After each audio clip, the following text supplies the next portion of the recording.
தேவனுடைய உன்னத நாமத்திற்கு துதியும் கனமும் மகிமையும் உண்டாவதாக. இந்த அற்புதமான ஓய்வு நாளின் ஆரம்ப ஆராதனையில் பங்கெடுக்கும்படியாக வந்திருக்கிற தேவ பிள்ளைகளாகிய உங்கள் யாவரையும் மீண்டும் ஒரு விசை இயேசுவின் திருநாமத்தினாலே வாழ்த்தி வரவேற்றுக் கொள்கிறேன்.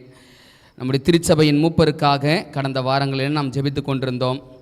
பரலோகத்தின் ஆண்டவர் நல்ல சுகத்தையும் பலத்தையும் கொடுத்து அவருடைய துணைவியாருக்கும் அம்மாவுக்கும் நாம் தொடர்ந்தாக ஜெபித்து கொண்டிருந்த வேளையில் இந்த வாரத்தில் திருச்சபைக்கு கடந்து வரும்படியான பாக்கியத்தை ஆண்டவர் கொடுத்தாங்க.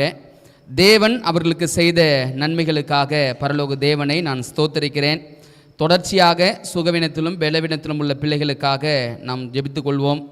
இந்த பரிசுத்தமான ஓய்வு நாளின் ஆரம்ப வேளையில் தேவ சமூகத்தில் கூடி வந்திருக்கிற உங்கள் யாவருக்கும் மீண்டும் ஒரு விசை என்னுடைய மனமார்ந்த ஓய்வு நாள் வாழ்த்துக்களை நான் தெரிவித்துக் கொள்கிறேன். ஹாப்பி சாபத். நாம் தொடர்ச்சியாக முடிவிற்கான ஆயத்தம் என்ற தலைப்பில் நல்ல சத்தியங்களை படித்து கொண்டு வந்தோம். முடிவு காலத்தில் நம்முடைய திருச்சபை துவங்கப்பட்டது என்பதையும் நம்முடைய திருச்சபையினிடத்தில் தேவன் ஏற்படுத்தின நல்ல ஆசீர்வாதமான காரியங்களை நாம் தொடர்ச்சியாக படித்து கொண்டு வருகிறோம்.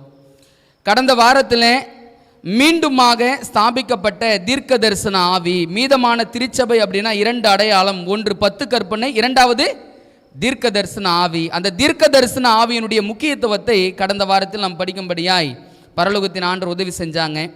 இந்த வாரத்திலும் ஒரு முக்கியமான சத்தியத்தை நாம் படிப்பதற்கு முன்பதாக ஒரு முக்கியமான ஒரு நபரை நான் உங்களுக்கு அறிமுகப்படுத்தணும்னு நினைக்கிறேன். நிறைய நேரங்களில் ஏன் நம்முடைய திருச்சபைகளில் தீர்க்க தரிசனங்கள் அதிகமாக பிரசங்கிக்கப்படுகிறது அப்படி என்பதற்கான முதல் நோக்கம் ஒன்றை பார்க்க போகிறோம்.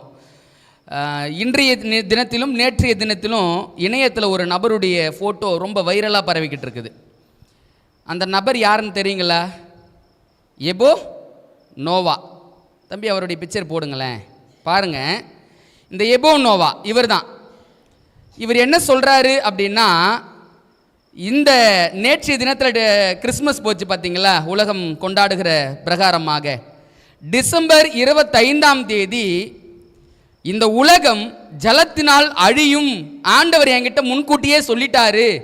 நான் அதற்காக அன்னைக்கு எப்படி 8 பேர் ரட்சிக்கப்பட்டார்களோ அதே போல 8 பேழையை ஆண்டவர் எனக்கு கட்ட சொன்னார். அந்த 8 பேழையை நான் என்ன பண்ணிக்கிட்டு இருக்கிறேன், கட்டிக்கிட்டு இருக்கிறேன் அப்படின்னு சொல்லி தீர்க்க தரிசனம் சொன்னாருங்களா.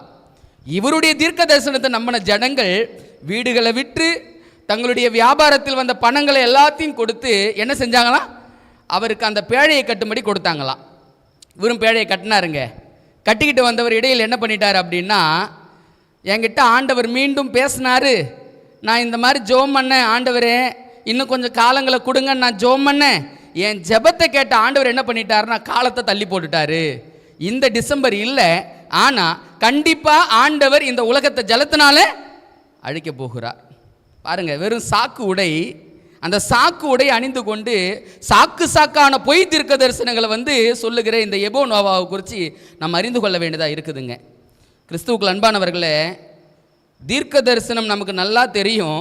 ஆண்டவர் நோவா காலத்தில் வானவில்லை மேகத்தில் வைத்ததற்கான காரணம் என்னங்க, இனி ஒருபோதும் நான் ஜலத்தினால் உலகத்தை அழிக்க மாட்டேன். அப்போ அந்த வானவில்லை பார்க்கும் பொழுதெல்லாம் ஆண்டவர் நமக்கு கொடுத்த ஒரு சத்தியம் என்ன அப்படின்னா, இந்த உலகம் ஜலத்தினால் அழிக்கப்படாது. அதற்கு மாறாக பேதுருவின் புத்தகத்தில் வாசிக்கிறோம், இந்த உலகம் எதற்கு இரையாக வைக்கப்பட்டிருக்கிறது, அக்கினிக்கு இரையாக. ஆனால் இந்த சத்தியங்களை அறியாத எத்தனையோ பிள்ளைகள் இந்த வஞ்சகத்தில் விழுந்ததுனால தான் வீட்டை விட்டு கொடுத்தாங்க, வியாபாரத்தில் வந்த பணங்களை எல்லாத்தையும் கொடுத்து எதை கட்ட சொன்னாங்க, பழைய கட்ட சொன்னாங்க. இது ஒரு சாம்பிள் தாங்க. இதை காட்டிலும் இன்னும் அநேக பொய் தீர்க்க தரிசனங்கள் எல்லாமே இந்த உலகத்தில் உலாவி கொண்டு வருகிறது. வரக்கூடிய நாட்களில் கர்த்தருக்கு சித்தமே ஆனால் ஒவ்வொரு பொய்களையும் இந்த உலகத்தில் தீர்க்க தரிசனமாக சொல்லுகிற ஒவ்வொரு பொய்களையும் நம்ம படிப்போம். நம்மளுடைய பாடத்தின் தொடர்ச்சியாக இந்த நல்ல நாளிலும் ஒரு முக்கியமான சத்தியத்தை நாம் படிக்கும்படியே ஆண்டுடைய சமூகத்தில் கடந்து வந்திருக்கிறோம். பரலோகத்தின் ஆண்டவர் நாம் படித்து வருகிற சத்திய முடிவிற்கான ஆயத்தம் என்ற தலைப்பில் சத்தியத்தை படித்து கொண்டு வந்த வேளையில் இந்த நாளிலும் மீதமான திருச்சபைக்கான தூதுகள் என்ற தலைப்பில் இந்த மீதமான திருச்சபைக்கு ஆண்டவர் என்னென்ன தூதை கொடுத்து, செய்தி, தூது அப்படின்னா செய்தி, என்னென்ன செய்திகளை இந்த திருச்சபைக்கு கொடுத்து இந்த திருச்சபையின் மூலமாய் உலகத்திற்கு அறிவிக்க வேண்டிய தூதுகள் என்னென்ன என்பதை குறித்து வேதாகமத்தில் அநேக பாடங்கள் உண்டு. நாம் என்ன செய்ய போகிறோம் அப்படின்னா, தொடர்ச்சியாக ஒவ்வொரு பாடங்களையும் படிக்க போகிறோம். இன்றைக்கி படிக்க போகிற பாடத்தினுடைய தலைப்பு என்ன அப்படின்னா, அழிந்து வரும் உலகின் ரட்சிப்புக்கான ஒரே நம்பிக்கை. பாடத்தினுடைய தலைப்பு அழிந்து வரும் உலகின் ரட்சிப்புக்கான ஒரே நம்பிக்கை. இந்த உலகம் அழியதான் போகிறது என்பதை ஒவ்வொருவரும் நம்புகிறாங்க. அதனுடைய தொடர்ச்சி தான் பாருங்களேன். டிசம்பர் அப்படின்னு வரும்பொழுதெல்லாம் இந்த உலகம் பார்க்குது, இந்த டிசம்பரில் என்ன நடக்க போகுதுன்னு தெரியலையோ. அப்போ என்ன அர்த்தம்? இந்த உலகம் ஒரு விஷயத்தை ரொம்ப தீர்க்கமாக நம்புது, இந்த உலகம் நிச்சயமாக அழியும். அப்போ இந்த அழிகின்ற உலகத்தில் ரட்சிப்பதற்கான ஒரே ஒரு நம்பிக்கை ஒன்றே ஒன்று மட்டும்தான் உண்டு. அந்த நம்பிக்கை என்ன என்பதையும், அந்த நம்பிக்கையை ஆண்டவர் இந்த முடிவு காலங்களில் யாரிடத்தில் கொடுத்திருக்கிறார் என்பதையும் நம்ம என்ன செய்ய போகிறோன்னா, கொஞ்சம் வேதத்தோடு ஒப்பிட்டு படிக்க போகிறோங்க. ஜெபத்தோடு சத்தியத்துக்கு போகலாங்களா? அன்புள்ள பிதாவே, அற்பர்களும் தூசிகளுமாய் இருக்கிற எங்களை ஆண்டவருடைய பாதத்திற்கு நேராக நாங்கள் கொண்டு வந்து சமர்ப்பிக்கிறோம்ப்பா. ஆண்டவரே, இந்த முடிவு காலத்தில் எங்கள் திருச்சபையின் மீது உங்களுடைய பாரம் எவ்வளவா இருக்கிறதோ அந்த பாரத்தை எங்கள் மீது இந்த நாளில் இறக்கி வைக்க வேண்டுமாய் ஜெபிக்கிறோம். சத்தியத்தை கேட்கிறவர்களாய் மாத்திரம் அல்லாமல் அதன்படி செய்கிறவர்களாய் நாங்கள் மாறுவதற்கு எங்கள் உள்ளங்கள் புதுப்பிக்கப்பட வேண்டுமாய் ஒப்பு கொடுத்து ஜெபிக்கிறோம்ப்பா. ஆண்டவரே, நீங்கள் பேசுங்க, நாங்கள் கேட்கிறோம். வேத வசனங்கள் எங்களோடு உரையாடட்டும். தகப்பனே, நாங்கள் ஆயத்தமாகி பிறரையும் ஆயத்தப்படுத்த அன்பு தேவன் எங்களுக்கு இரக்கங்களை செய்ய வேண்டும் என்று மீட்பரும் இரட்சகருமா இருக்கிற இயேசு கிறிஸ்துவின் வல்லமையுள்ள நாமத்தில் ஜெபிக்கிறோம். எங்கள் ஜெபம் கேளும் நல்ல பிதாவே, ஆமென். அன்பானவர்களே, நம்ம தொடர்ச்சியாக நம்முடைய சபை தேவனால் எப்படி ஸ்தாபிக்கப்பட்டது என்பதையும், ஸ்தாபிக்கப்பட்ட இந்த திருச்சபையில் தேவன் என்னென்ன ஆச்சரியங்களை கொடுத்தார் என்பதையும் தொடர்ச்சியாக படித்து கொண்டு வந்தோம். நம்முடைய திருச்சபை எதிலிருந்து துவங்கியது என்பதை பார்க்கும் பொழுது ஒரு கசப்பான அனுபவத்திலிருந்து பிறந்தது தான் இந்த மீதமான திருச்சபை என்பதை குறித்து படித்தோம் இல்லைங்களா? இந்த திருச்சபையை அடையாளம் காண்பதற்கு 2 அடையாளங்களை கடந்த வாரத்தில் படித்தோம். ஒன்று தேவனுடைய கற்பனை, இரண்டாவது தீர்க்க தரிசன ஆவி. அப்போ இந்த திருச்சபையில் ஆண்டவர் தீர்க்க தரிசன ஆவியை கொடுத்ததற்கான நோக்கம் என்ன? வசனம் வாசிக்கலாங்களா? வெளிப்படுத்தின விசேஷம் 10வது அதிகாரம் வசனம் 11 நான் வாசிக்கிறேன், கொஞ்சம் கவனத்தோடு கவனிங்க. வசனம் 11, அப்பொழுது அவன் என்னை நோக்கி, நீ மறுபடியும் அநேக ஜனங்களையும் ஜாதிகளையும் பாஷைக்காரரையும் ராஜாக்களையும் குறித்து தீர்க்க தரிசனம் சொல்ல வேண்டும் என்றான். அன்னைக்கு ஒரு மாபெரும் ஏமாற்றம் நடந்தது. அந்த மாபெரும் ஏமாற்றத்திற்கு பிறகாக தேவன் தம்முடைய பிள்ளைகளை சந்தித்து மீண்டும் ஊழிய பொறுப்பை கொடுத்தாரு. அந்த ஊழிய பொறுப்பு என்ன அப்படின்னா, நீ மீண்டும் அநேக ஜனங்களையும் ஜாதிகளையும் பாஷைக்காரரையும் ராஜாக்களையும் குறித்து என்ன சொல்லுங்களா? தீர்க்க தரிசனம் சொல்ல வேண்டும். அன்பானவர்களே, தீர்க்க தரிசனம்னா என்னன்னு போன வாரத்திலையும் படித்தோம். தீர்க்க தரிசனம் என்பது இந்த உலகத்தில் நடைபெறப் போகிற சம்பவங்களை பரலோகத்தின் ஆண்டவர் முன்னதாகவே தம்முடைய ஊழியக்காரர்களாகிய தீர்க்கதரிசிகளுக்கு அறிவித்து இந்த உலகத்தில் நடைபெறப் போகிற சம்பவங்களை என்ன பண்ணியிருக்கிறாங்க? ஏற்படுத்தியிருக்கிறாங்க. அப்போ இந்த உலகிற்கு நீ மறுபடியும் தீர்க்க தரிசனம் சொல்லு அப்படின்னு சொன்னார் பாருங்க. எந்த தீர்க்க தரிசனம் என்பதை கண்டுபிடிக்க நமக்கு எல்லாருக்குமே தெரியும். வேதத்தை வாசிக்கும் பொழுது ஏசாயா 34:16 சொல்லுது, கர்த்தருடைய புத்தகத்திலே தேடி வாசியுங்கள், அதில் ஒன்றும் குறையாது, ஒன்றும் ஜோடி இல்லாமல் இராது. கர்த்தருடைய வாய் இதை சொல்லிற்று, அவருடைய ஆவியவைகளை சேர்க்கும். இப்போ இந்த உலகத்திற்கு அறிவிக்க வேண்டிய அந்த தீர்க்க தரிசனம் என்ன என்பதை கண்டுபிடிக்க 4 வார்த்தைகள் இந்த வசனத்தில் இருக்குது. அந்த 4 வார்த்தைகளை கவனிங்க. அநேக ஜனங்களையும் ஜாதிகளையும் பாஷைக்காரரையும் ராஜாக்களையும் குறித்து தீர்க்க தரிசனம் சொல்லணும். 4 வார்த்தை: ஜனம், ஜாதி, பாஷை, ராஜாக்கள். இந்த 4 வார்த்தை வெளிப்படுத்தின விசேஷம் புத்தகத்தில் இதனுடைய ஜோடி வசனம் மற்றொரு இடத்துல இருக்குது. அது எந்த வசனம் தெரியுங்களா? வெளிப்படுத்தல் 14:6 வசனத்தை வாசிக்கலாங்களா? இங்க வந்த வார்த்தை அங்க வருதான்னு பாருங்க. எந்த தீர்க்க தரிசனம் சொல்லணும்? பின்பு வேறொரு தூதன் வானத்தின் மத்தியிலே பறக்க கண்டேன், அவன் பூமியில் வாசம் பண்ணுகிற சகல ஜாதிகளுக்கும் கோத்திரத்தாருக்கும் பாஷைக்காரருக்கும் ஜனக்கூட்டத்தாருக்கும் அறிவிக்கத்தக்க. அப்ப இந்த உலகிற்கு நீ மீண்டும் தீர்க்க தரிசனம் சொல்லு அப்படின்னா எந்த தீர்க்க தரிசனத்தை சொல்லணும்? இன்னைக்கு உலகத்தில் வகை வகையான திருச்சபைகள் உண்டுங்க. மூளைக்கு மூளைக்கு ஒரு திருச்சபை உண்டு. எங்கெங்கெல்லாம் போகிறோமோ அங்கெல்லாம் ஒரு திருச்சபைகளை பார்க்க முடியும். எல்லா திருச்சபைகளும் தேவனுடைய திருச்சபையா மாறிடுமா அப்படின்னா கிடையாது. ஏன்? ஆண்டவர் அவருடைய திருச்சபையை அடையாளம் காண்பதற்கு 2 அடையாளங்களை கொடுத்தாரு. ஒன்று தேவனுடைய கற்பனை இருக்கும், இரண்டாவது தீர்க்க தரிசன ஆவி இருக்கும். அந்த தீர்க்க தரிசனம் என்ன அப்படின்னா இங்க வாசிக்கிறோம், வெளிப்படுத்தின விசேஷம் 14வது அதிகாரத்தில் இருக்கிற 3 தூதுகள் தான் இந்த உலகத்திற்கு அறிவிக்க வேண்டிய செய்தி. ஒரு மிக முக்கியமான சம்பவத்தை வாசிக்கிறோம். பழைய ஏற்பாட்டில் முத்தூது இருக்குது, யாருக்கா தெரியுங்களா? பழைய ஏற்பாட்டில் எப்படி புதிய ஏற்பாட்டில் ஆண்டவர் 3 தூதை வச்சாரோ அதே போல பழைய ஏற்பாட்டிலையும் ஆண்டவர் 3 தூதுகளை வச்சிருக்கிறார். எப்பயுமே சொல்வது உண்டு, இந்த உலகத்தில் எதுவுமே புதிதாய் நடைபெற போகிறது அல்ல. வசனத்தை வாசிக்கலாங்களா? பிரசங்கியின் புத்தகத்துக்கு வாங்கலேன். பிரசங்கி இந்த காரியத்தை குறித்து என்ன சொல்றாரு என்பதை ஒரு கணம் நம்ம சிந்திக்க வேண்டியதாக இருக்குது. ஏன் அப்படின்னா ஒரு மிக முக்கியமான காரியம். 1வது அதிகாரம் வசனம் 11 நான் வாசிக்கிறேன், நீங்கள் என்னன்னு பாருங்களேன். 9லேருந்தே வாசிக்கிறேன் 11 வரைக்கும் கவனிங்க. முன் இருந்ததே இனிமேலும் இருக்கும், முன் செய்யப்பட்டதே பின்னும் செய்யப்படும், சூரியனுக்கு கீழே நூதனமானது ஒன்றும் இல்லை. இதை பார், இது நூதனம் என்று சொல்லப்படத்தக்க காரியம் ஒன்றும் உண்டோ? அது நமக்கு முன்னுள்ள பூர்வ காலங்களிலும் இருந்ததே. முன் இருந்தவைகளை பற்றி ஞாபகம் இல்லை, அப்படியே பின்வரும் காரியங்களை பற்றியும் இனிமேல் இருப்பவர்களுக்கு ஞாபகம் இராது. என்ன வசன வார்த்தையை நம்ம வாசிக்கிறோம்? எதுவும் புதிதாக இந்த உலகத்தில் நடைபெற போகிறது இல்லை, ஏற்கனவே வரலாற்றில் நடந்தது தான் மீண்டும் இந்த உலகத்தில் நடைபெற போகிறது. அன்பானவர்களே, ஒரு மிக முக்கியமான சத்தியத்தை இன்னைக்கு உங்களோடு பகிர்ந்து கொள்ள வேண்டும் என்று தேவ சமூகத்தில் தேவ ஆவியானோர் உதவியோடு நான் நிற்கிறேன். ஒவ்வொரு காலகட்டங்களிலும் மனிதனின் ரட்சிப்புக்கென்று தேவன் பிரத்யேகமான ஒரு தூதை வைத்திருந்தார். ஒவ்வொரு காலகட்டங்களிலும். இப்போ நம்ம சில உதாரணங்களை பார்க்க போகிறோம். அந்த உதாரணங்களில் 2 சத்தியங்களை நீங்கள் பார்க்க முடியும். ஒன்று கடந்த கால சத்தியம் இருக்கும், இரண்டாவது நிகழ்கால சத்தியம் இருக்கும். ஒரு சில உதாரணங்கள் தான். நான் எங்கிருந்து ஆரம்பிக்கிறேன் அப்படின்னா, முதல் மனிதனாகிய ஆதாமிலிருந்து நான் ஆரம்பிக்க வேண்டும் என்று ஆசைக்கிறேன்.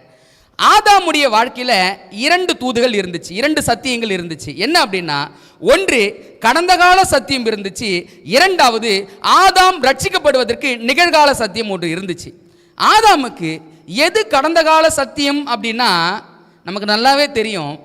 ஆதாம் மனிதன் படைக்கப்பட்டதுக்கான நோக்கம் என்ன அப்படின்னா, பரலோகத்தில் ஒருவனை தேவன் வைத்திருந்தார். அவன் பிரமாணத்தை காலின் கீழ் போட்டு மிதித்தபடியினால, அவன் தேவனுடைய அன்பை நிரூபிக்காமல் போனபடியினால ஆண்டவர் யாரை படைச்சாரு? மனிதனை படைச்சார். ஆதாமுக்கு கடந்த கால சத்தியம் என்ன அப்படின்னா, லூசிஃபரின் விழுகை. லூசிஃபரின் விழுகை தான் ஆதாமுக்கு கடந்த கால சத்தியம். சரிங்க, ஆதாமுக்கு கடந்த கால சத்தியம், லூசிஃபரின் விழுகை, அதில் ஏற்பட்ட பாதிப்பு எல்லாம் ஆதாமுக்கு கடந்த கால சத்தியம். ஆதாமுக்கு நிகழ்கால சத்தியம் எது தெரியுங்களா? நிகழ்கால சத்தியம் எது தெரியுங்களா? இந்த தோட்டத்தில் உள்ள சகல விருட்சத்தின் கனியும் புசிக்கவே புசிக்கலாம், ஆனால் நன்மை தீமை அறியத்தக்க கனியை என்ன பண்ணக்கூடாது? புசிக்க கூடாது. அதை புசிக்கும் நாளில் சாகவே சாவாய். ஆண்டவர் ஆதாமுக்கு நிகழ்கால சத்தியமாக வைத்திருந்தது என்ன அப்படின்னா, கனியை புசிக்க கூடாது. அப்ப கடந்த கால சத்தியம் எது? லூசிஃபரின் விழுகை. ஆதாமிலிருந்து தொடங்குறேன். பழைய ஏற்பாட்டில் ஒரு 3 உதாரணங்களையும் புதிய ஏற்பாட்டில் ஒரு 2 உதாரணங்களையும் பார்த்து நம்ம காலத்துக்கு நேரக்டாக வரப்போகிறோம். இப்போ அதில் ஆதாமின் காலத்திற்கு கடந்த கால சத்தியம் இருந்துச்சு, நிகழ்கால சத்தியம் இருந்துச்சு. இப்போ அப்படியே கொஞ்சம் தாண்டி வருவோம். நோவாவின் காலம். நோவாவின் காலத்திலையும் இந்த 2 சத்தியங்கள் அப்படியே இருந்துச்சு. நோவாவின் காலத்திற்கு எது எல்லாம் கடந்த கால சத்தியமாக மாறும்? லூசிஃபரின் விழுகை, ஆதாமின் விழுகை, இது எல்லாம் நோவாவுக்கு எந்த சத்தியமாக மாறும்? கடந்த கால சத்தியமாக மாறும். நோவாவின் காலத்தின் ஜனங்கள் ரட்சிக்கப்படுவதற்கு அவர்களுக்கு இருந்த நிகழ்கால சத்தியம் எது? இதோ ஜலப்பிரளயம் வரப்போகிறது, இதோ ஜலப்பிரளயம் வரப்போகிறது. ஆதாமுக்கு லூசிஃபரின் விழுகை, ஆதாமுக்கு நிகழ்கால சத்தியம் கனியை புசிக்க கூடாது, புசிக்கும் நாளில் சாகவே சாவாய். இப்ப லூசிஃபரின் விழுகை, ஆதாமின் விழுகை இப்ப நோவாவுக்கு எதுவா மாறுது? கடந்த கால சத்தியமா மாறுது. அப்ப நோவா காலத்தின் ஜனங்கள் ரட்சிக்கப்படுவதற்கு நிகழ்கால சத்தியம் எது அப்படின்னா, இதோ ஜலப்பிரளயம் வரப்போகிறது. சரிங்க, ஆதாமை பார்த்தோம், நோவாவை பார்த்தோம். அப்படியே கொஞ்சம் தாண்டி வந்து இஸ்ரவேலர்கள் காலத்தில், மோசையின் காலத்தில் வருவோம். மோசையின் காலத்தில் எது எல்லாம் கடந்த கால சத்தியமாக மாறும்? லூசிபரின் விடுகை, ஆதாமின் விடுகை, அப்புறம் முதலாம் உலகம் அழிக்கப்பட்டது, நோவாவின் சம்பவம். இது எல்லாம் அன்னைக்கு இருந்த மோசே கால ஜனங்களுக்கு எதுவா மாறும்? கடந்த கால சத்தியமாக மாறும். சரி, மோசையின் நாட்களில் வாழ்ந்த ஜனங்களுக்கு நிகழ்கால சத்தியம் எது? அப்ப ரட்சிப்புக்கான சத்தியம் எது? எது தெரியுங்களா? ஆசரிப்பு கூடாரம்.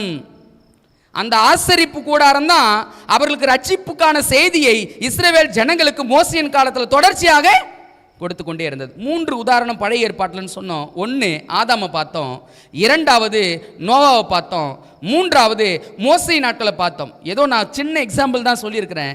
நீங்கள் ஒவ்வொரு மக்களின் காலகட்டங்கள் எடுத்து பார்த்தீங்க அப்படின்னா கடந்த கால சத்தியமும் இருக்கும், நிகழ்கால சத்தியமும் இருக்கும். அந்த காலத்தின் மக்கள் ரட்சிப்பை அடைவதற்கு தேவன் நிகழ்கால சத்தியங்களை ஒவ்வொரு காலகட்டங்களும் என்ன பண்ணிதார்? வைத்திருந்தார். இப்போ பழைய ஏற்பாட்டில் 3 பார்த்த நம்ம புதிய ஏற்பாட்டு கொஞ்சம் வருவோம். புதிய ஏற்பாட்டு காலத்தில் யோவான் ஸ்நானகன் அப்படின்னு ஒருத்தர் இருந்தார் இல்லைங்களா? யோவான் ஸ்நானகன் வாழ்ந்த காலகட்டங்கள் கிட்டத்தட்ட இயேசு இருந்த காலகட்டம். நான் ஏன் யோவான் ஸ்நானகனுக்கு பிரிக்கிறேன் அப்படின்னா, யோவான் ஸ்நானகனுக்கு எது எல்லாம் கடந்த கால சத்தியமாக மாறும்? ஒட்டுமொத்த பழைய ஏற்பாடு, ஒட்டுமொத்த பழைய ஏற்பாட்டு சம்பவங்கள் எல்லாமே யோவான் ஸ்நானகனுக்கு எதுவா மாறும்? கடந்த கால சத்தியமாக மாறும். சரிங்க, யோவான் ஸ்நானகன் வாழ்ந்த காலகட்டத்தில் இந்த மக்களுக்கு நிகழ்கால சத்தியம் எது? நிகழ்கால சத்தியம் எதுங்க? இதோ உலகத்தின் பாவங்களை சுமந்து தீர்க்கும் தேவ ஆட்டுக்குட்டி. அன்னைக்கு மக்கள் ரட்சிக்கப்படுவதற்கு இதோ தேவ ஆட்டுக்குட்டி என்று காண்பிக்கிறது தான் அன்னைக்கு இருந்த ஜனங்களுக்கு நிகழ்கால சத்தியம். அப்படியே ஒரு படி இறங்கி இயேசுவின் காலத்துக்கு வந்துடுறேன். இயேசுவின் காலத்தில் எது எல்லாம் கடந்த கால சத்தியம் அப்படின்னா, ஒட்டுமொத்த பழைய ஏற்பாடும் இயேசுவின் காலத்தில் கடந்த கால சத்தியம் தான். ஏன்னா ஆண்டவர் சொல்றாரு, வேத வாக்கியங்களை ஆராய்ந்து பாருங்கள். வேத வாக்கியம் என்பது எது? புதிய ஏற்பாடா? இல்லை. எது சொல்றாரு? பழைய ஏற்பாடு. அப்ப பழைய ஏற்பாட்டு சம்பவங்கள் எல்லாமே இயேசுவின் காலத்தில் கடந்த கால சத்தியம். இயேசுவின் காலத்தில் நிகழ்கால சத்தியம் என்ன? மக்கள் ரட்சிக்கப்படுவதற்கு என்ன செய்தி வச்சிருந்தார் ஆண்டவர்? மனம் திரும்புங்கள், பரலோக ராஜ்யம் சமீபமாக இருக்கிறது. ஆண்டவர் அன்னைக்கு ஜனங்களுக்கு கொடுத்த செய்தி என்ன அப்படின்னா, மனம் திரும்புங்கள், பரலோக ராஜ்யம் சமீபமாக இருக்கிறது. இப்போ பழைய ஏற்பாட்டு சம்பவங்களை பார்த்தோம், புதிய ஏற்பாட்டில் 2 நபரை பார்த்தோம். நான் கொஞ்சம் தாண்டி வேதாகம சொல்கிற ஹிஸ்ட்ரிக்குள்ளே வந்துடுறேன். ஹிஸ்ட்ரிக்குள்ளே வந்தபோது ஆண்டவர் இந்த புதிய ஏற்பாட்டு காலங்களில் சீஷர்களை எழுப்பினார். சீஷர்கள் வல்லமையாய் ஊழியம் செஞ்சாங்க. அடுத்த காலகட்டம் எங்கே வருது அப்படின்னா, வில்லியம் மில்லர், த அட்வென்ட் மூமெண்ட் அப்படின்னு சொல்லுவாங்க. வில்லியம் மில்லருடைய இயக்கம். இந்த வில்லியம் மில்லருடைய இயக்கம் ஒரு பெரிய எழுப்புதலை கொண்டு வருது. பெரிய ஊழியத்தை செய்தாங்க அப்படின்னு பார்த்தோம் இல்லைங்களா? இந்த வில்லியம் மில்லருடைய இயக்கத்துக்கு எது எல்லாம் கடந்த கால சத்தியமாக மாறும்? ஒட்டுமொத்த பழைய ஏற்பாடு. வேற எது வந்துடும்? இப்போ ஒட்டுமொத்த புதிய ஏற்பாடு. அப்ப கடந்த கால சத்தியம் என்ற கேட்டகிரியில் எது எல்லாம் வந்துருன்னா ஒட்டுமொத்த வேதாகமும் வந்துடும். சரிங்க, அன்னைக்கு இருந்த அட்வென்ட் மூமெண்ட், அட்வென்ட் இயக்க மக்களுக்கு, அன்னைக்கு வாழ்ந்த காலகட்டங்களுக்கு நிகழ்கால சத்தியம் எது? நிகழ்கால சத்தியம் எது? எந்த தூதை வில்லியம் மில்லருடைய இயக்கம் இந்த உலகிற்கு அறிவித்தது? இயேசு கிறிஸ்து வரப்போறாரா? எந்த தூதுங்க? எந்த தூது தெரியுங்களா? முத்தூதுல முதல் தூதுவையும் 2வது தூதுவையும் அறிவித்தது யார் அப்படின்னா வில்லியம் மில்லருடைய இயக்கம். 1840வது வருஷத்துல முதலாம் தூதை அறிவித்தார்கள். அவர் நியாய தீர்ப்பு கொடுக்கும் வேலை வந்தது. 1844 2ஆம் தூது அறிவிச்சாங்க. பாபிலோன் மகாநகரம் விழுந்தது. சரி, அவங்களுக்கு முதலாம் தூதும் 2ஆம் தூதும் நிகழ்கால சத்தியம், நியாய தீர்ப்பு கொடுக்கும் வேலை வந்தது அப்படின்னு சொல்ற செய்தி அவங்களுக்கு மக்களுக்கு அறிவிச்சாங்க. இப்போ அதை தாண்டி கொஞ்சம் நம்ம கிட்ட நான் வந்துடுறேன். இப்போ நமக்கு எது எல்லாம் கடந்த கால சத்தியமா மாறும்? ஒட்டுமொத்த பழைய ஏற்பாடு, ஒட்டுமொத்த புதிய ஏற்பாடு. அப்போ ஒட்டுமொத்த வேதாகமும் நமக்கு கடந்த கால சத்தியம், பாஸ்ட் ட்ரூத். அதே போல இந்த வில்லியம் மில்லருடைய இயக்கம் ஏற்படுத்தப்பட்ட வெளிப்படுத்தின விசேஷம் 10வது அதிகாரம் சொல்லுகிற மாபெரும் ஏமாற்றம் நமக்கு எந்த சத்தியம்? கடந்த கால சத்தியம். சரி, இப்போ விஷயத்துக்குள்ள வந்துருவோம். அப்ப ஒவ்வொரு காலகட்டங்களிலும் கடந்த கால சத்தியம், நிகழ்கால சத்தியம்னு 2 சத்தியம் இருந்துகிட்டே இருந்துச்சு. இப்ப இந்த உலகிற்கு எது நிகழ்கால சத்தியம்? கடந்த கால சத்தியம்னா இதுக்கு முன்னாடி நடந்த எல்லா சம்பவங்களும் கடந்த கால சத்தியம். அப்ப இன்னைக்கு உலகம் ரட்சிக்கப்படுவதற்கு தேவன் ஏற்படுத்தி வைத்திருக்கிற ரட்சிப்பின் செய்தி எதுங்க? எது எது கஷ்டமா இருக்குதுங்களா? எது குறிப்பிட்டு சொல்லிட்டா, வில்லியம் மில்லர் 1ஆம் தூதையும் 2ஆம் தூதையும் அறிவிச்சாரு. இப்ப இன்னைக்கு வாழ்கிற ஜனங்களுக்கு நிகழ்கால சத்தியம் எது அப்படின்னா 3ஆம் தூதனுடைய தூது. ஒரு விஷயம் சொல்லட்டுங்களா? இன்னைக்கு இந்த மீதமான திருச்சபை அரைச்சமாவையே அரைச்சிக்கிட்டு இருக்கிறாங்க. படிச்ச மோசையே படிக்கிறாங்க, படிச்ச சாமுவேலையே படிக்கிறாங்க, படிச்ச ஒவ்வொரு கதாபாத்திரங்களையும் திரும்ப திரும்ப என்ன பண்ணிக்கிட்டு இருக்கிறாங்க? படிச்சுக்கிட்டு இருக்கிறாங்க. ஆண்டவர் சொல்றாரு, எப்பா உனக்கு இது எல்லாம் கடந்த கால சத்தியம்பா, இதுல இருந்து உனக்கு பாடங்கள் எடுத்துக்கலாம். ஆனா உலகிற்கு நீ அறிவிக்க வேண்டிய செய்தி என்ன தெரியுமா? 3ஆம் தூதனுடைய தூது. அந்த 3ஆம் தூதனுடைய தூது 2 சாராம்சங்களை கொண்டது. அந்த 2 சாராம்சம், முதல் சாராம்சம் எது அப்படின்னா, எல்லா திருச்சபைகளும் எங்கிருந்து உடச்சிக்கிட்டு வந்தாங்க தெரியுங்களா? புரொட்டஸ்டன்ட் ரிஃபர்மேஷன் வந்துச்சுங்க. புரொட்டஸ்டன்ட் ரிஃபர்மேஷன் எதுல இருந்து வந்துச்சு? சின்ன கொம்பு பாப்பு மார்க்கத்திலிருந்து உடச்சிக்கிட்டு தான் எல்லா திருச்சபைகளுமே வந்துச்சு. இப்ப எல்லா திருச்சபைகள் மீண்டும் எங்க போய் இணைய போகுது தெரியுங்களா? எங்கிருந்து உடச்சிக்கிட்டு வந்தாங்களோ அதே இடத்துல மீண்டும் போய் இணைய போறாங்க. சரி, இணையறது ரொம்ப சந்தோஷம் தானே, எல்லாம் ஒன்று கூடி நிற்கிறது சந்தோஷம் தானேங்க. அதில் என்ன கஷ்டம்? இணையறதுல தப்பு இல்லை. எங்க தப்பு இருக்குது அப்படின்னா, அவர்கள் எல்லாம் இணைந்து எதை கொண்டு வர போகிறார்கள் என்பதுதான பிரச்சனை. எதை கொண்டு வர போறாங்க? மிருகத்தின் முத்திரை. அப்ப இந்த உலகிற்கு நிகழ்கால சத்தியம் எது அப்படின்னா, கடந்த கால சத்தியங்கள் எல்லாத்திலும் பாடம் நமக்கு இருக்கிறது.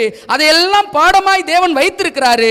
ஆனால் இன்னைக்கு இந்த உலகத்தில் அறிவிக்க வேண்டிய ஒரு தூது, மக்கள் ரட்சிப்புக்கு இருக்கிற ஒரே ஒரு நம்பிக்கை 3ஆம் தூதனுடைய தூது. அந்த 3ஆம் தூதனுடைய தூது தான் இந்த உலகத்தில் அறிவிக்கப்பட வேண்டிய நிகழ்கால சத்தியம். இன்னைக்கு யோசித்து பாருங்க, எத்தனை பேர் இந்த நிகழ்கால சத்தியத்தை பேசிக்கிட்டு இருக்கிறோம் நம்ம திருச்சபைகள்ல? எத்தனை பேர் நாம் பார்க்கிறவர்களுக்கு இந்த நிகழ்கால சத்தியத்தை நாம் போதிச்சுக்கிட்டு இருக்கிறோம்? மனிதன் ரட்சிக்கப்படுவதற்கு ஒவ்வொரு காலகட்டங்களிலும் தேவன் ஒவ்வொரு தனித்துவமான ரட்சிப்பின் செய்தி என்ன பண்ணியிருந்தாரு? வைத்திருந்தார். அதே போல இந்த முடிவு காலத்திலையும் மனிதர்கள் ரட்சிப்புக்கென்று தேவன் வைத்திருக்கிற ஒரே ஒரு நம்பிக்கையான தூது, ஒரே ஒரு செய்தி, முத்தூது. அதிலும் பிரத்யேகமா எந்த தூது அறிவிக்க வேண்டியதா இருக்குது அப்படின்னா 3ஆம் தூதனுடைய தூது. அந்த 3ஆம் தூதனுடைய தூதை இணைக்கும் போதே 1ஆம் தூது 2ஆம் தூது இல்லாம 3ஆம் தூது வரவே வராது. இந்த 3 தூதரின் செய்தி தான் இன்னைக்கு உலகத்திற்கு அறிவிக்க வேண்டிய ரட்சிப்பின் செய்தி. உலகிற்கு இருக்கிற ஒரே ஒரு நம்பிக்கை 3 தூதர்களின் செய்திகள். அன்பானவர்களே, இயேசு மனிதனாய் பிறந்தார் என்பதை அறிவிப்பதற்கு 1000 திருச்சபைகள் உலகத்தில் இருக்கலாம். இயேசு கல்வாரியில் மரித்தார் என்பதை சொல்லுவதற்கு 1000 திருச்சபைகள் உலகத்தில் இருக்கலாம். அவர் பரலோகத்துக்கு எழுந்தருளி போனார் என்பதை சொல்வதற்கு உலகத்தில் எத்தனையோ திருச்சபைகள் இருக்கலாம். ஆனால் 1844 அவர் நுட்ப நியாய விசாரணை துவங்கியிருக்கிறார் என்பதை சொல்வதற்கு ஒரே ஒரு திருச்சபை உலகத்தில் உண்டு. அந்த திருச்சபை எது அப்படின்னா மீதமான திருச்சபை. இந்த உலகிற்கு ரட்சிப்பின் செய்தியை வைத்திருக்கிற ஒரே ஒரு திருச்சபை இந்த மீதமான திருச்சபை. 3ஆம் தூதனுடைய தூது இந்த உலகிற்கு அறிவிக்கப்பட வேண்டிய மிக முக்கியமான தூது. நான் சொன்னேன் இல்லைங்களா, பழைய ஏற்பாட்டில் முத்தூது இருக்குதுன்னு. எத்தனை பேர் கண்டுபிடிச்சிங்க? எங்கேயாவது முத்தூது இருக்குதான்னு கண்டுபிடிச்சிங்களா? ஆவியானவர் சமூகத்தில் உட்காந்து இந்த சத்தியங்களை எல்லாம் படிக்கும் பொழுதும் தியானிக்கும் பொழுதும் அவ்வளோ ஆச்சரியமாக இருந்துச்சு. ஆச்சரியம் மாத்திரம் இல்லை, ஆண்டவருடைய பாரம் என்ன என்பதை அந்த சம்பவத்தை உடைக்கும் போது தான் புரிய வந்துச்சுங்க. வாசிக்கலாங்களா? பழைய ஏற்பாட்டில் முத்தூது எங்கே இருக்குதுன்னு வாசிக்கலாமா? ஒரு சம்பவம் இருக்குது, எல்லாருக்கும் பரிச்சயமான சம்பவம் தான். வெளிப்படுத்தின விசேஷம், ஆதியாகமம் 18வது அதிகாரம். ஆதியாகமம் 18வது அதிகாரம். இந்த 18வது அதிகாரம் எல்லாருக்கும் ரொம்ப பரிச்சயமான அதிகாரம் இல்லைங்களா? எல்லாருக்கும் அந்த சம்பவம் தெரியுங்களா? என்ன சம்பவம்? ஆண்டவர் ஆபிரகாமை சந்திச்சாரு. எதுக்காக சந்திச்சாரு? சோதோம் குமாராவினுடைய பட்டினம், அந்த சோதோம் குமாரா என்கிற பட்டினம் கூக்குரல் ரொம்ப அதிகமாய் ஆண்டுடைய சமூகத்துக்கு எட்டுச்சு. அவர்கள் பாவத்திலே திளைத்து பாவத்தில் அதிகமாக இருந்தபடியினால அந்த சோதோம் குமாரா பட்டினத்துக்கு முடிவை கொடுக்கும்படியாக ஆண்டவர் எங்க வந்திருக்கிறாரு? ஆபிரகாம் கிட்ட வந்திருக்கிறார். நான் சில வசனங்களை மட்டும் தான் காட்ட போறேன். நமக்கு நேரம் ரொம்ப குறைவா இருக்கிறபடினால சில வசனங்களை மட்டும் தான் காட்ட போறேன். அந்த சில வசனங்கள்ல 3 தூதனுடைய அந்த தூதியில் இருக்கிற வார்த்தைகள் தெளிவாய் இருக்கிறதா என்பதை நீங்க ரொம்ப கவனமாக கவனிக்கணும். ஏன் தெரியுங்களா அந்த சம்பவத்தை வாசிக்கிறோம்? தெய்வம் இந்த உலகிற்கு முடிவை கொடுப்பதற்கு முன்பதாக அவர் அங்கலாய்க்கிற அந்த அங்கலாய்ப்பு என்ன என்பதை நீங்கள் நானும் புரிந்து கொள்வதற்காக ஆண்டவர் இந்த உலகத்தை முடிவுக்கு கொண்டு வருவதற்கு முன்பதாக இந்த ரட்சிப்பின் செய்தியை அறியாத ஜனங்கள் ரட்சிப்பின் செய்தியை அறிந்து கொள்வதற்காக தான் இவைகளெல்லாம் திருஷ்டாந்தங்களாக அவர்களுக்கு சம்பவித்தது. முடிவு காலத்து நமக்கு அது எச்சரிப்பு உண்டாகும்படி எழுதப்பட்டிருக்கிறது. ஒரு சின்ன ஜெபம் பண்ணிடலாங்க. பிதாவே, இம்மட்டுமாக கொடுத்த வார்த்தைகளுக்காக சத்தியங்களுக்காக ஸ்தோத்திரம். அப்பா, இந்த காலங்களில் அற்பர்களும் பாவிகளுமாய் இருக்கிற நீசர்களாய் இருக்கிற எங்கள் மத்தியில் இந்த உன்னதமான சத்தியத்தை தேவநீர் ஒப்படைத்து அப்பா பேச அறியாத சிறு பிள்ளையாய் இருக்கிற எங்களுக்கு இந்த உன்னதமான வார்த்தைகளை கொடுத்தமைக்காக நன்றி செலுத்துகிறோம்பா. இளைப்படைந்தவனுக்கு சமயத்துக்கேற்ற வார்த்தையை சொல்லும்படிக்கு கர்த்தராகிய ஆண்டவர் கல்விமானி நாவை எனக்கு தந்தருளினார் சொல்லி நீங்கள் வார்த்தைங்களேப்பா. ஆம் சுவாமி, நாங்கள் கல்விமான்கள் அல்ல, நாங்கள் புத்திமான்கள் அல்ல, நாங்கள் ஒன்றுக்கும் உதவாதவர்கள் தகப்பனே. ஆனால் இந்த ஒன்றுக்கும் உதவாத எங்கள் மத்தியில் இந்த ரட்சிப்பின் செய்தியை, இந்த உலகத்திற்கு இருக்கிற ஒரே ஒரு நம்பிக்கையான செய்தியை எங்களுடைய கரங்களில் கொடுத்தமைக்காக நன்றி செலுத்துகிறோம். ஆவியானவர் பேசட்டும், அற்பன் மறைத்து போகட்டும், தேவ கிருபை ஓங்கத்தக்கதாக சத்திய வசனங்களை கொண்டு தேவன் எங்களோடு இடைப்பட வேண்டுமாய் மீட்பெரும் இரட்சகருமா இருக்கிற இயேசு கிறிஸ்துவின் வல்லமையுள்ள நாமத்தில் ஜெபிக்கிறோம் பிதாவே, ஆமென். ஆதியாகமம் 18வது அதிகாரம் 18வது அதிகாரத்தில் வசனம் 21 நான் வாசிக்க போகிறேன். கொஞ்சம் கவனத்தோடு கவனிங்க. என்ன சம்பவம் என்பதை கொஞ்சம் வாசித்தலாம் பாருங்களேன். நான் இறங்கி போய் என்னிடத்தில் வந்து எட்டின அதன் கூக்குரலின்படியே அவர்கள் செய்திருக்கிறார்களோ இல்லை என்று பார்த்து அறிவேன் என்றார். அப்பொழுது அந்த புருஷர் அவ்விடம் விட்டு சோதோமை நோக்கி போனார்கள். ஆபிரகாமோ பின்னும் கர்த்தருக்கு முன்பாக நின்று கொண்டிருந்தான். நமக்கு நல்லாவே தெரியும், ஆண்டவர் சோதோம் குமாரா பட்டணத்தில் யார் இருக்கிறது? லோத் இருந்தாரு. ஆண்டவர் நியாயப்படி பார்த்தா யாரை சந்திச்சிருக்கணும்? லோத்துவை தான் சந்திச்சிருக்கணும். ஆனால் ஆபிரகாமை வந்து சந்திக்கிறாரு. ஏன் ஆபிரகாமை சந்திக்கிறார் என்பதை இந்த வசனத்தில் தான் நம்ம புரிஞ்சுக்க முடியும். இப்போ ஆண்டவர் விஷயத்தை சொல்லிட்டாரு. சொன்ன மாத்திரத்தில் 3 புருஷர்கள் வந்தாங்க. அதில் 2 தூதர்கள், 1 தேவன். இப்போ அந்த 2 தூதர்களும் எங்கே போயிட்டாங்க? சோதோம் குமாராவுக்கு போயிட்டாங்க. இப்போ வார்த்தையை நான் மீண்டும் வாசிக்கிறேன். அப்பொழுது அந்த புருஷர் அவ்விடம் விட்டு சோதோமை நோக்கி போனார்கள். ஆபிரகாமும் பின்னும் கர்த்தருக்கு முன்பாக நின்று கொண்டிருந்தான். இப்போ செய்தியை கேட்ட ஆபிரகாம் ஆச்சு தன் சகோதரனாகிய லோத்துவை காப்பாற்றுவதற்கு அவன் என்ன பண்ணியிருக்கணும்? புறப்பட்டு போயிருக்கணும். போனானா? போகலை. சரி, செய்தியை சொன்னாரு ஆண்டவர். வந்த வேலை முடிஞ்சிருச்சு. ஆபிரகாமே, நான் முடிவை கொடுக்க போறேன், நான் போயிட்டு வரேன் அப்படின்னு சொல்லிட்டு இவராச்சு என்ன பண்ணிருக்கணும்? அந்த இடத்தை விட்டு கடந்து போயிருக்கணும். ஆபிரகாமும் போகல, ஆண்டவரும் போகல. ஏன் போகல? ஆபிரகாமுக்கு ஒரு விஷயம் புரிஞ்சிச்சு. என்ன புரிஞ்சிச்சு? ஆண்டவரே, இந்த தூசும் சாம்பலுமான மனுஷனை நீங்கள் ஏன் சந்திச்சிங்கன்னு எனக்கு புரிஞ்சிடுச்சுப்பா அப்படின்னு அந்த புரிதல் எப்படி வார்த்தையாக வெளிப்படுது? வசனம் 23 நான் வாசிக்கிறேன், கவனத்தோடு கவனிங்க. அப்பொழுது ஆபிரகாம் சமீபமாய் சேர்ந்து துன்மார்கனோடு நீதிமானையும் அழிப்பீரோ. என்ன வார்த்தை கேட்குறாரு? இவர் துன்மார்கனுக்காக பேசுகிறாரா, நீதிமானுக்காக பேசுகிறாரா? என்னங்க, துன்மார்கனுக்கா நீதிமானுக்கா இவர் பேசுறது? நிறைய நேரங்களில் சொல்லுவோம், நல்லவங்களை காட்டி தான் கெட்டவங்களை விடணும் அப்படின்னு. ஒன்றும் இல்லைங்க, பழக்கடைக்கு போகிறோம், நல்ல பழங்களை எல்லாம் என்ன பண்ணியிருப்பாங்க?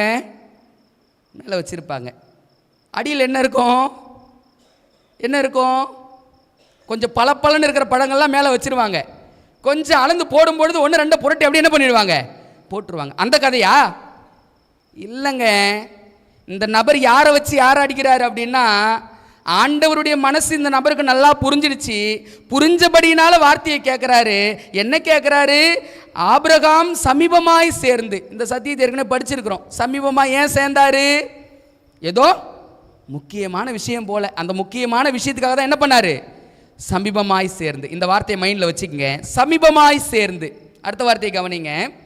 துன்மார்கனோடு நீதிமானையும் அழிப்பீரோ? பட்டினத்துக்குள்ளே ஒருவேளை 50 நீதிமான்கள் இருப்பார்கள், அதற்குள்ளும் இருக்கிற 50 நீதிமான்கள் நிமித்தம் ரட்சியாமல் அந்த ஸ்தலத்தை அழிப்பீரோ. நமக்கு நல்லாவே தெரியும் 50 அப்படியே கொஞ்சம் கொஞ்சமாக குறைஞ்சிக்கிட்டே வருது. இது எந்த சம்பவத்தை சொல்லுது அப்படின்னா, ஆபிரகாம் தேவனுக்கு முன்பாக என்ன செய்கிறாரு? பரிந்து பேசுறாரு. யாருக்காக? யாருக்காக? நீதிமானுக்காகவா? இல்லைங்க, நீதிமான வச்சு யாரை மீட்கணும்?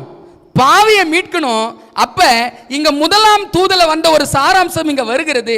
அந்த சாராம்சம் என்ன அப்படின்னா, அவன் நியாய தீர்ப்பு கொடுக்கும் வேலை வந்தது அப்படின்னு 1844 தொடங்கியது. அந்த 1844 எப்படி நியாய தீர்ப்பு கொடுக்கும் வேலை வந்ததுன்னு சொல்ற செய்தி இருந்துச்சோ, எப்படி பிதாவுக்கு பக்கமாக கிறிஸ்துவானவர் சேர்ந்து, ஆண்டவரே இந்த பாவிக்காக மனம் இறங்குங்க, இந்த பாவியை நீங்க அழிச்சிடாதீங்க, அவனுக்காக நான் ரத்தம் சிந்திருக்கிறேன்னு சொல்லி எப்படி நியாய விசாரணையை ஆண்டவர் தொடங்கினாரோ, அதே போல இந்த சோதம் குமாரா பட்டினம் அழிவிற்கு முன்பதாக ஆபிரகாம் தேவ சமூகத்தில் என்ன செய்யறாரு? பரிந்து பேசுறார். முதலாம் தூது. நிறைய டீப்பான சத்தியம் இருக்குது, நமக்கு டைம் இல்லை, அதனால நான் சீக்கிரமா கடந்து போகணும்னு நினைக்கிறேன். சோதம் குமாரா பட்டினத்தை அழிப்பதற்கு முன்பதாக முதலாம் தூது இங்க வருகிறத தெளிவாய் பார்க்க முடிகிறது. சரிங்க, முதலாம் தூதை காட்டிட்டீங்க, மற்ற 2 தூது வாங்க மெல்ல போவோம். 19வது அதிகாரம், ஆதியாகமம் 19வது அதிகாரம் 19வது அதிகாரத்தில் வசனம் 12லிருந்து நான் வாசிக்க போறேன். 2ஆம் தூதனுடைய சாராம்சம் வருதான்னு பாருங்க. பின்பு அந்த புருஷர் லோத்துவை நோக்கி, இவ்விடத்தில் இன்னும் உனக்கு யார் இருக்கிறார்கள்? மருமகனாவது, உன் குமாரராவது, உன் குமாரத்திகளாவது, பட்டினத்தில் உனக்குரிய எவர்களாவது இருந்தால் அவர்களை இந்த ஸ்தலத்தில் இருந்து வெளியே அழைத்து கொண்டு போ. வெளியே அழைத்து கொண்டு போ. இந்த வார்த்தையை எந்த தூதுல வாசிக்க முடியும்? அவளை விட்டு வெளியே வா. 2ஆம் தூதனுடைய தூது. திரும்ப வாசிக்கிறேன், 14வது வசனத்தை பாருங்க. 13-14 நான் வாசிக்கிறேன். நாங்கள் இந்த ஸ்தலத்தை அழிக்க போகிறோம், இவர்கள் கூக்குரல் கர்த்தருடைய சமூகத்தில் பெரிதாயிருக்கிறது, இதை அழிக்க கர்த்தர் எங்களை அனுப்பினார் என்றார்கள். 14 அப்பொழுது லோத்து புறப்பட்டு தன் குமாரத்திகளை விவாகம் பண்ண போகிற தன் மருமக்கள்மார்களோட பேசி, நீங்கள் எழுந்து இந்த ஸ்தலத்தை விட்டு புறப்படுங்கள். ஃபர்ஸ்ட் வார்த்தையை வாசித்தோம் 12ல், வெளியே புறப்படு அப்படின்னு. அதே வார்த்தையை இங்கே வாசிக்கிறோம், வெளியே அழைத்து கொண்டு போ அப்படி என்பதை 12லையும். 14வது வசனத்தில் நீங்கள் எழுந்து இந்த ஸ்தலத்தை விட்டு புறப்படுங்கள். இந்த 2 வார்த்தை எந்த தூதுவினுடைய சாராம்சம்? 2ஆம் தூதனுடைய தூது. வசனத்தை வாசிக்கலாங்களா? வெளிப்படுத்தின விசேஷம் 18:4 பாருங்க. 2ஆம் தூது அங்கே எப்படி கொடுக்கப்படுகிறதுன்னு பாருங்க. வெளிப்படுத்தின விசேஷம் 18:4 ரொம்ப மிக முக்கியமான காரியம். பின்பு வேறொரு சத்தம் வானத்திலிருந்து உண்டாக கேட்டேன், அது என் ஜனங்களே, நீங்கள் அவளுடைய பாவங்களுக்கு உடன்படாமலும் அவளுக்கு நேரிடும் பாதைகளில் அகப்படாமலும் இருக்கும்படிக்கு அவளை விட்டு வெளியே வாருங்கள். சோதோம் குமாரா பட்டினம் அழிவிற்கு முன்பதாக சத்தியத்தை ஏற்றுக்கொண்டு தேவனுக்காக வைராக்கியம் பாராட்டின நீதிமானாகிய லோத்துவுக்கு செய்தி அறிவிக்கப்படுகிறது, அவளை விட்டு நீ என்ன பண்ணும்? வெளியே வரணும். முதல் தூதை பார்த்தோம், 2ஆம் தூதை பார்த்தோம். இந்த சம்பவத்தில் 3ஆம் தூதை பார்க்கலாங்களா? வாங்க. அதே ஆதியாகமம் 19வது அதிகாரம் வசனம் 23 நான் வாசிக்க போகிறேன். கவனத்தோடு கவனிங்க. 3ஆம் தூதனுடைய தூது இந்த உலகிற்கு அறிவிக்கப்பட வேண்டிய தூதுன்னு சொன்னமே, அது எவ்வளோ பாரத்தோடு ஆண்டவர் நம்ம கிட்ட கொடுக்குறாரு பாருங்க. லோத்து சோவேருக்குள் வரும்போது பூமியின் மேல் சூரியன் உதித்தது. அப்பொழுது கர்த்தர் சோதோமின் மேலும் கொமோராவின் மேலும் கர்த்தராலே வானத்திலிருந்து கந்தகத்தையும் அக்னியையும் வர்ஷிக்க பண்ணி அந்த பட்டினங்களையும் அந்த பூமி அந்த சமபூமி அனைத்தையும் அந்த பட்டினங்களின் எல்லா குடிகளையும் பூமியின் பயிரையும் அழித்து போட்டார். இப்ப ஆண்டவர் அழிவை கட்டளையிடுவதற்கு எதை பயன்படுத்தினார்? பைபிள் சொல்லுது, அக்கினியும் கந்தகத்தையும். கீழே வாசித்துருவோம் 26. அவன் மனைவியோ பின்னிட்டு பார்த்து உப்பு தூணானாள். விடியற் காலத்தில் ஆபிரகாம் எழுந்து தன் கர்த்தருக்கு முன்பாக நின்ற இடத்திற்கு போய் சோதோம் குமாரா பட்டினங்களின் திசையும் சமபூமியாகிய தேசம் முழுவதையும் நோக்கி பார்த்தான். அந்த பூமியின் புகை சூளையின் புகையைப் போல எழும்பிற்று. அடுத்த வார்த்தையை கவனிக்க, இந்த வார்த்தையை மைண்டில் வச்சுக்கங்க. தேவன் அந்த சமபூமியின் பட்டினங்களை அடிக்கும் பொழுது தேவன் ஆபிரகாமை நினைத்து லோத்து குடியிருந்த பட்டினங்களை தாம் கவிழ்த்து போடுகையில் லோத்தை அந்த அழிவின் நடுவிலிருந்து தப்பி போகும்படி அனுப்பிவிட்டார். இப்போ 3ஆம் தூதனில் வந்த 3 வார்த்தைகள் இங்கே வருகிறது. அதில் வசனம் எங்கே வருது? 24. அந்த 24 பிற்பகுதி வானத்திலிருந்து கந்தகத்தையும் அக்னியையும் வர்ஷிக்க பண்ணி, இந்த வார்த்தை. அடுத்த வார்த்தை எது? 28வது வசனத்தில் பூமியின் புகை சூளையின் புகையை போல எழும்பிற்று. இந்த வார்த்தை முத்துவதில் எங்க இருக்குது பார்க்கலாங்களா? வெளிப்படுத்தின விசேஷம் 14வது அதிகாரம். வெளிப்படுத்தின விசேஷம் 14வது அதிகாரம். அந்த 14வது அதிகாரத்தில் ரொம்ப தெளிவாய் இங்கே வருகிறத கொஞ்சம் பார்க்க முடியும்.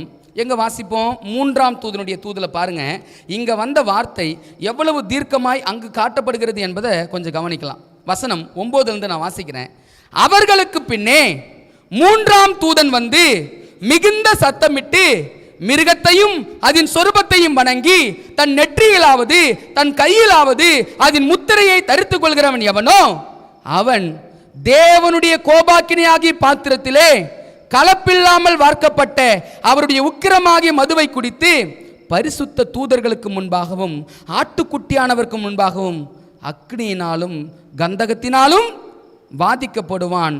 அவர்களுடைய வாதையின் புகை சதா காலங்களிலும் எழும்பும்.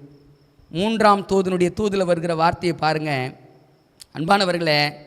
அந்த சோதோம் குமாரா பட்டினத்திற்கு 3 தூதுகளும் கொடுக்கப்பட்டுச்சு. அந்த 3 தூதுகளையும் கேட்டு யார் ஆண்டவர் பாதபடியில் நீதிமானும் உத்தமனுமா இருந்தானோ அந்த நபர் மேலே எது வரல? அக்னியும் கந்தகமும் வரல. அக்னியும் கந்தகமும் வரல அப்படின்னா அதே காரியத்தை இங்கே 3ஆம் தூதனுடைய தூதில் வாசிக்கிறோம். யாருக்கு அக்னியும் கந்தமும் காத்துக்கிட்டு இருக்குது? வசனம் என்னங்க சொல்லிச்சு? யாருக்குங்க காத்துக்கிட்டு இருக்குது? மிருகத்தின் முத்திரையையும் அதன் இலக்கத்தையும் தரித்து கொள்கிறவன் எவனோ அவனுக்கு எது காத்துக்கிட்டு இருக்குதுங்களா?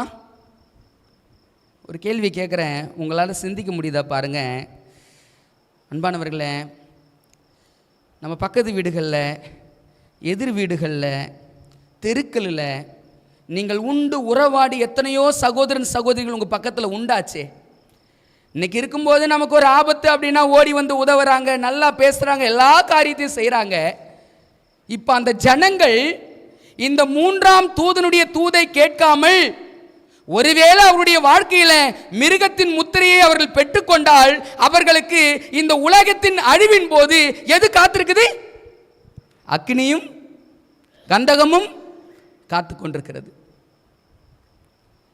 சத்தியத்தை தியானித்து கொண்டிருந்தேன் ஆண்டவர் சமூகத்தில். ஆண்டவரே, இந்த 3ஆம் தூதனுடைய தூதை ஏன்பா இந்த உலகத்துக்கு இன்னைக்கு அறிவிக்கணும்? அழிகின்ற உலகத்துக்கு இருக்கிற ஒரே ஒரு நம்பிக்கை 3ஆம் தூதனுடைய தூதுன்னு சொன்னீங்களே ஆண்டவரே, ஏன் ஆண்டவரே இந்த தூது ரட்சிப்பின் செய்தியா மாறுது அப்படின்னா ஆண்டவர் சொன்னாரு, மிருகத்தின் முத்திரை வரப்போகிறது. இந்த மிருகத்தின் முத்திரையை தரித்துக் கொள்கிறவன் எவனோ அவனுக்கு அக்னியும் கந்தகமும் இருக்க போகிறது. நம்ம குடும்பத்தில் எத்தனை பேர் ஆண்டவருடைய இந்த சத்தியத்தை ஏற்றுக்கொள்ளாமல் இருக்கிறாங்க? நம்ம அக்கம் பக்கத்தில் உள்ளவங்க எத்தனை பேர் இந்த சத்தியத்தை ஏற்றுக்கொள்ளாமல் இருக்கிறாங்க? இந்த சத்தியத்தை ஏற்றுக்கொள்ளாத அனைவருக்கும் அக்னியும் கந்தகமும் இருக்கிறது அப்படின்னா ஆண்டவர் அவர்கள் மீது பொழியப்படுகிற அக்னியும் கந்தகத்துக்குமான கேள்வியை யார் தலையின் மீது வைப்பார்? யார் தலையின் மீது வைப்பார்? பாரம் இருக்கிறதா? இன்னைக்கு உலகத்தில் இந்த தூது போனாதான் ஆண்டவர் மக்களை ரட்சிக்க முடியும். என் ஜனங்களே, அவளை விட்டு வெளியே வாருங்கள் என்ற தூதை கொடுக்கிற கூட்டமா இருந்து கொண்டிருக்கிற நமக்கு அந்த பாரத்தோடு தான் நம்ம இருந்து கொண்டிருக்கிறோமா? ஆண்டவர் கண்ணீர் வடிக்கிறாருங்க மீதமான திருச்சபையை பார்த்து. சபையே எழும்பு எழும்பு எழும்பு என்று சொல்லி 181 வருஷமாய் ஆண்டவர் திருச்சபை எழுப்பி கொண்டிருக்கிறாரு. ஆனா திருச்சபை எழுமன பாடு இல்லை. அன்னைக்கு சோதோம் குமாரா பட்டினம் அழிக்கப்படக்கூடாது என்பதற்காக ஆபிரகாமை சந்தித்த என் ஆண்டவர் இன்னைக்கு உங்களை சந்திக்கிறாரா? அன்னைக்கு சோதோம் குமரா பட்டினத்தை எப்படியாவது காப்பாற்ற வேண்டும் என்று சொல்லி விஷயத்தை சொன்ன ஆபிரகாம் ஆண்டவரும் கடந்து போகல, விஷயத்தை கேட்ட ஆபிரகாமும் கடந்து போகல. ஒருவர் மனதை ஒருவர் புரிந்து கொண்டு பரிந்து பேசுதலுக்கான ஜெபத்தை ஏறெடுத்தாங்களே.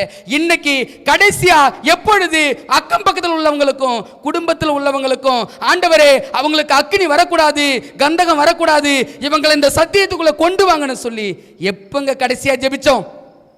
எப்ப கடைசியா ஜெபிச்சோம்? ஆண்டவருடைய பாரம் புரியலையா? புது வருஷம் வருதா, மீண்டும் புதிய வருஷமா? பழைய வருஷத்துக்கான கணக்கே தீக்காம வாழ்ந்து கொண்டிருக்கிறோமே. இந்த புது வருஷத்துல என்ன செய்ய போறோம்? அன்பானவர்களே, ஆண்டவர் இந்த உலகத்திற்கு ரட்சிப்புக்கு எத்தனையோ செய்திகளை வச்சில்ல, ஒரே ஒரு செய்தி, முத்தூது என்கிற ஒரு செய்தி தான் இந்த உலகத்துக்கு ரட்சிப்பு. எத்தனை ஊழியக்காரங்க பைபிள் எடுத்துக்கிட்டு வரட்டும், எத்தனை நபர்களாலும் வரட்டும், இந்த சத்தியம் பொய் என்று யாராவது ஒருவன் நிரூபிக்க முடியுமா? மிருகத்தின் முத்திரை ஞாயிறு ஆசரிப்பு சட்டம் இல்லை என்பதை யாராவது நிரூபிக்க முடியுமா? முடியாதுங்க, முடியாது. இந்த உலகம் ரட்சிக்கப்படுவதற்கு இருக்கிற ஒரே ஒரு நம்பிக்கை 3 தூதனின் செய்திகள். அந்த 3 தூதனுடைய செய்திகளை ஏற்றுக்கொள்ளாதவர்களுக்கு அக்னியும் கந்தகமும் வரப்போகிறது அப்படின்னா ஆண்டவர் நம்ம உள்ளங்களை உடைக்கலையா? இன்னைக்கு இருக்கிறவங்க கிட்ட நல்லா பேசி பழகி கொண்டிருக்கிறோமே, நம்ம அவங்கள பார்த்து அண்ணன் அக்கா ஏதோ உறவு முறையை வச்சு அவங்களோட நல்லா உறவாடி கொண்டிருக்கிறோமே. இன்னைக்கு அவர்களோடு இந்த 3ஆம் தூதனுடைய தூத ஒரு முறையாவது சொல்லி இருக்கிறோமா? பரலோகம் பாரப்படுதுங்க. 181 வருஷம் வந்துடுச்சுங்க. இந்த 181 வருஷமும் ஆண்டவர் இந்த மீதமான திருச்சபையை பார்த்துக்கிட்டே இருக்கிறாரு. இந்த மீதமான திருச்சபை எழும்பிடாதா? எப்படியாவது இந்த தூதம் மற்றவங்களுக்கு கொடுத்துடாதா?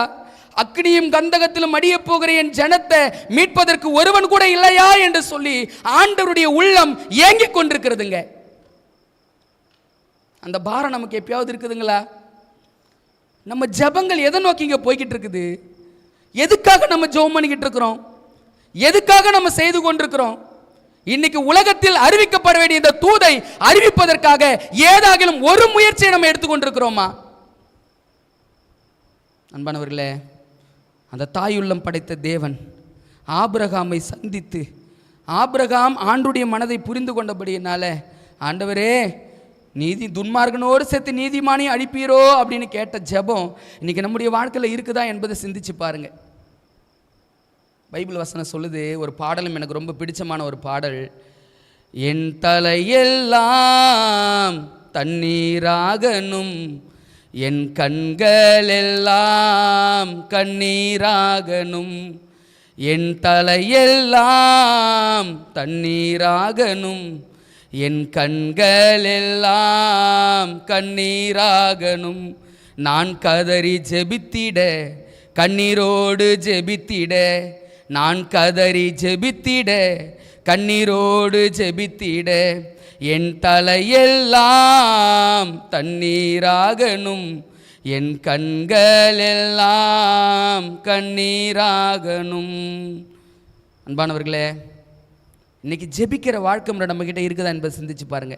வேதவசனம் சொல்லுது, கழுதை கூட தன் எஜமானனை அறியும் என் தேசத்து ஜனங்கள் உம்மை மறந்தார்களே, கழுதை கூட தன் எஜமானனை அறியும் என் தேசத்து ஜனங்கள் உம்மை மறந்தார்களே, ஐயோ அழகான என் தேசமே நீ அலங்கோலமானதென்ன, ஐயோ அழகான என் தேசமே நீ அலங்கோலமானதென்ன.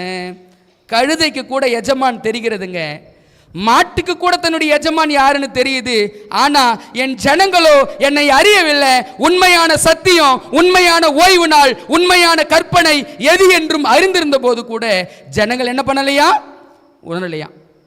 ஆண்டவர் மறுகேள்வி நம்ம கிட்ட கேட்கிறாரு, தேசம் எங்கும் சுற்றி அலைந்தேன் என்றீர், திறப்பில் நிற்க ஒருவனை காணேன் என்றீர், தேசம் எங்கும் சுற்றி அலைந்தேன் என்றீர், திறப்பில் நிற்க ஒருவனை காணேன் என்றீர், இதோ அழியும் என் ஜனங்களுக்காய் நான் அழுது ஜெபிக்கணுமே. இதோ அழியும் என் ஜனங்களுக்காய் நான் அழுது ஜெபிக்கணுமே. என் தலையெல்லாம் தண்ணீராகணும், என் கண்கள் எல்லாம் கண்ணீராகணும். ஜனம் அறியாமையில் வாழ்ந்து கொண்டிருக்கிறது. ஆண்டவர் உள்ளம் புரித்த நீங்களும் நானும் என்ன செய்து கொண்டிருக்கிறோம்? சிந்திப்போம். கர்த்தர் தாமே நம் அனைவரையும் ஆசீர்வதிப்பாராக. ஆமென்.